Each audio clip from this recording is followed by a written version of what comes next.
And next up, we have 990,000 X Life Hunter.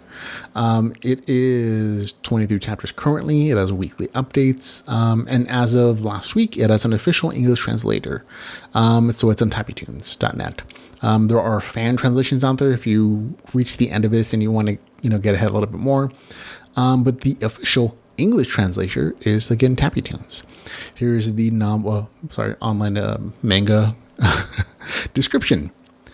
The ordinary athletic hunter HyeonJoon had always prayed for the strength to change his life. One day his prayers were answered. The final sword saint praises your bravery. The mastery of shadows is yours.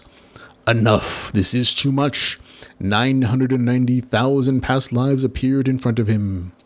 So there you go. That's all in the description. This is an online manga about a dungeon diver who upon reaching the very edge of death after betrayals by his group, finds a connection to his past lives and gains various traits and powers from them. It's a simple slice-of-life dungeon dive story set in the modern world. RGB mechanics are fairly simple with ranks, ability levels, equipment, descriptions, and a society that's integrated dungeon diving into its society and its very fundamental culture.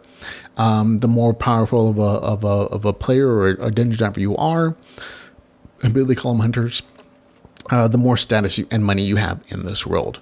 Overall, it's a good story with regular action and clean looking art panels, which I appreciated personally. And I really do think the past life connection thing has a lot of potential, a lot of long-term potential, because if he has 990,000 past lives, there's no end to the amount of situations you can put him in, and just have one of those past lives just kind of pop up and be, hey, I'm the guy who's been in this situation. If you do this thing for me, this quest option, I can give you the power you need to survive. And that kind of stuff can be repeated endlessly. So there's a lot of good storytelling potential. And there are a lot of interesting past lives, in the first 23 chapters, that they have different characteristics, where there's been a guardian with a shield ability that you can learn in spears, or somebody who's more shadow-based and evil. And they all each have this influence on the character that I think has a lot of good, interesting potential for the series as a whole. Again, we will link in the show notes for the actual link to the official site, but I'll drop in a few pictures on the video version of the podcast so you can see what the artwork looks like. And it's very clean. It's an interesting story that I look forward to reading it on a weekly basis. So you can see the artwork is clean and crisp and good shading, good expressions for the characters. Everything looks really nice.